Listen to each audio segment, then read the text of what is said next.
qachon konsert bersak nimadan odam maza qiladi. Mana shu o'tirgan joyda hamma qo'shiqni o'zini ichidan hech bo'lmasa og'zi pichirlab ijro etib, yurakdan maza o'tirgan ko'rib, har doim vodiyga kelsang maza qilasan. Boshqa joylar konsert madaniyati boshqa hamma joylardan vodiyda juda ham kuchli.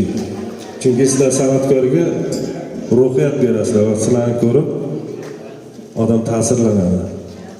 Sog' bo'linglar, salomat bo'linglar. Endi sekin-sekin sho'xroq qo'shiqlarga o'tishni boshlaymiz. Chunki sizlarni hech zeriktirib olmaylik. Aslida Jufti halol 2 degan ikkinchi qo'shiqni ham yozganmiz. Uni ham aytib o'tsak endi sizlarni zeriktirib qo'yamiz. Sho'xroq qo'shiqlar bo'lganda raqslarga tushib jo'r bo'lasizlar degan umiddamiz.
Yüreğimden sırlarım